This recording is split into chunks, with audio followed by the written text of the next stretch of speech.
Olá, hoje é terça-feira, dia 31 de março de 2020. Espero que esteja enfrentando com paciência e bom ânimo o coronavírus que nos colocou atrás das grades. Mas é por pouco tempo.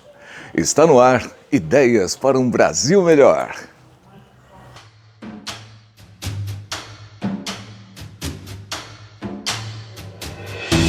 Ideias para um Brasil melhor. Este programa existe para a gente trocar ideias e ver que tudo pode ser diferente. Pode não adiantar nada, como por exemplo, já falamos aqui em Imposto Único sobre finanças para igualdade, distribuição de renda, evitar sonegação, tributar até atividades clandestinas e criminosas, reduzir o quanto pagamos de imposto e os preços de todos os produtos. Algo tão simples, prático, justo e que resolve todos os problemas do orçamento do governo. Mas talvez, por mexer no interesse dos mais ricos, não seja colocado em prática, o que seria muito simples, uma vez que tivemos a experiência da CPMF. Mas este não é o assunto aqui. Só menciono para explicar que tem boas ideias que nunca chegam a lugar nenhum, pois a ganância as impede. Como o carro elétrico, que desde 1931 não foi totalmente colocado em prática e evitaria uma série de desgraças. Mas a riquíssima indústria poluente do petróleo não deixou, só para dar um exemplo de onde nos leva a ganância. Falando em ganância, no programa anterior eu disse que falaria como resolver o problema dos 12 milhões de desempregados fácil. Mas aí chegou o coronavírus, mais urgente e que também trata não da criação, mas da manutenção dos empregos. Então vamos lá, há poucas, mas boas ideias. Considere que em fevereiro, o Brasil não isolou aqueles que vieram do exterior, especialmente da China e da Itália. Este isolamento dos viajantes que aqui chegaram por 2 semanas, de forma efetiva, evitaria esta situação de hoje. Medidas simples, ainda que duras, em portos, aeroportos e fronteiras. Outra consideração é que a transmissão se dá pelas vias aéreas, por gotículas de saliva e outros fluidos, secreções do sistema respiratório. Por fim, considere também Suécia e principalmente Suíça, que faz fronteira com Milão, na Lombardia, a mais atingida na Itália. Não obrigaram o isolamento, ainda que o recomendem, e também tiveram o fechamento do comércio por 2 semanas. Mas os empresários e políticos corruptos não deixaram o nosso Brasil ter nem sombra da educação e saúde da Suécia e Suíça. Feitas as considerações, vamos a algumas ideias. Primeira delas, congelamento geral dos contratos, como aquela brincadeira em que todo mundo não pode se mexer pelo tempo do confinamento horizontal, como ocorre nos shoppings que não podem cobrar dos lojistas, uma vez que as lojas estão fechadas. Então, todo boleto, duplicata que vence nestas datas é prorrogado automaticamente para 30 dias, por exemplo. Ou seja, não recebo, também não pago. Congela tudo, sem juros, sem multa, como se o tempo parasse, o que de certa forma realmente ocorreu. Isso tiraria a neura de quase todos os empresários que pensam em decretar falência porque não têm como pagar, uma vez que não faturam. Nestas 2, 3 semanas de confinamento já poderíamos estar produzindo as máscaras que custavam normalmente não mais de R$1 a unidade, preço ao consumidor, ou seja, de custo ainda menor na produção, quando adquirida em centenas, por exemplo. Então toda a indústria têxtil poderia se dedicar a essa produção e rapidamente teríamos milhões de máscaras para toda a população por meses. Na região metropolitana de São Paulo, para atender os 21 milhões de habitantes, o investimento seria cerca de R$300 milhões para 2 meses, com distribuição nas empresas, estações de metrô, terminais de ônibus, escolas, igrejas, de casa em casa, mobilizando toda a sociedade para produzir e distribuir. Isso permitiria a volta aos trens, ônibus, o próprio trabalho e o retorno de diversos hábitos dos quais estamos privados. O mesmo pode ocorrer com álcool em gel, água sanitária, pulverizadores, distribuídos graciosamente. Nas empresas, distanciamento, revezamento, adaptação de móveis, criação de divisórias, horários alternativos e, nas grandes empresas, contratação de profissionais da saúde e a participação nas providências do governo, patrocinando ações de higienização em grande escala. Isso para quem precisa estar presente para trabalhar. Pois se o seu trabalho é em frente a uma tela de computador ou telefone, tudo pode ser feito de sua casa. A CWRB, minha empresa, colabora neste sentido desde os anos 1990, enviando locução via internet.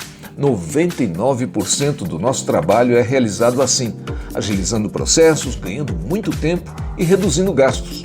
Chamo de colaboração, pois tira os carros de circulação, melhora o trânsito, reduz a poluição, o estresse, o nervosismo, reduz as dezenas de mortes diárias no trânsito, economiza no aluguel, energia, água, mobiliário e condomínio das empresas e melhora a qualidade de vida de todos.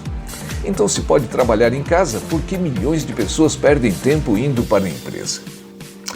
Produção de milhões de máscaras, álcool em gel, pulverizadores, adaptações nas empresas.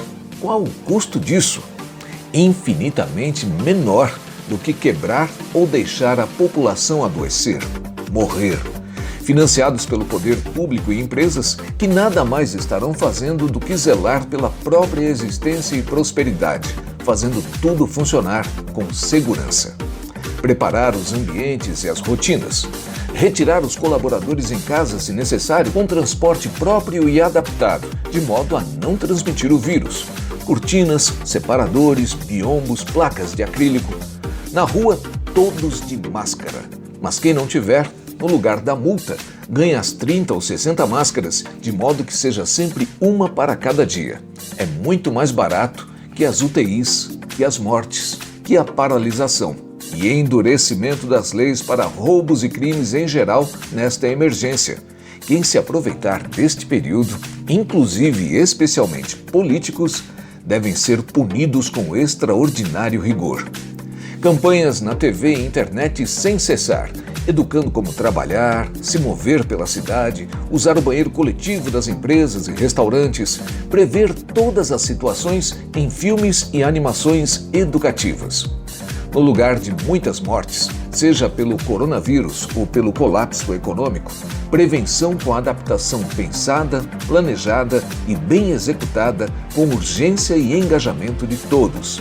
Evidentemente, diabéticos, idosos e os demais vulneráveis seguem resguardados, mas os demais, com estes cuidados, adaptações e equipamentos de fácil e rápida produção, podem trazer não só nossas vidas de volta, mas expandir a conscientização e educação de todos. Reação vai transformar a vida de todos nós. Somos muito mais que um vírus. Vamos reagir a exemplo da GM nos Estados Unidos fabricarem milhares de respiradores. Nos antecipamos e faremos algo mais simples, como máscaras, álcool em gel, pulverizadores, água sanitária, tudo em conjunto com coordenação do governo e participação intensa das empresas e associações populares de grande representação. Mas não vejo ninguém falando nisso, no movimento único de reação, reeducação e proteção sem paralisação prolongada. Um dos custos, 300 milhões de reais para a região metropolitana de São Paulo, aqui, por exemplo, não é nada. Há fortunas particulares de uma só pessoa que ultrapassam 10 bilhões de reais, o que torna ridícula esta cifra de socorro tão necessário e que trará ainda maior riqueza a estes bilionários brasileiros. Reage, Brasil! Reage com boa informação, boas ideias, ação. Mas enquanto isso não acontece, se acontecer, vamos nos resguardar. Vamos ficar quietinhos, isolados, confinados e adquirir alguns hábitos, como, por exemplo, não levar a sua mão no rosto. Eduque-se. E se espirrar, tossir, proteja. Se for de emergência, né? Não deu tempo de pegar o lenço. Evite aglomerações. Lave sempre bem as mãos. Use o álcool em gel. Enfim, todas essas recomendações do Ministério da Saúde, dos profissionais da saúde, né? Que são tão valorosos, são a linha de frente neste momento tão difícil que estamos vivendo. Então, vamos seguir as recomendações, mas também exigir que as autoridades, o poder público e os grandes empresários coordenem, tomem providências rápidas para que a gente volte o mais breve à nossa vida normal. No próximo programa, então, você não pode perder como gerar 12 milhões de empregos fácil, rapidinho. Você viu aí no meio do programa a página CWRB. Peço, por favor, que além de visitar a CWRB, visite também no Facebook a página O Dublador da Voz de Deus. Lá você vai encontrar vídeos maiores dos que os que tem neste canal, referentes à Voz de Deus nas produções bíblicas da Record TV. Deixe lá sua curtida, siga, inscreva-se. Muito obrigado. Graça, paz, fé, esperança, amor. Até o próximo programa. Ideias para um Brasil melhor.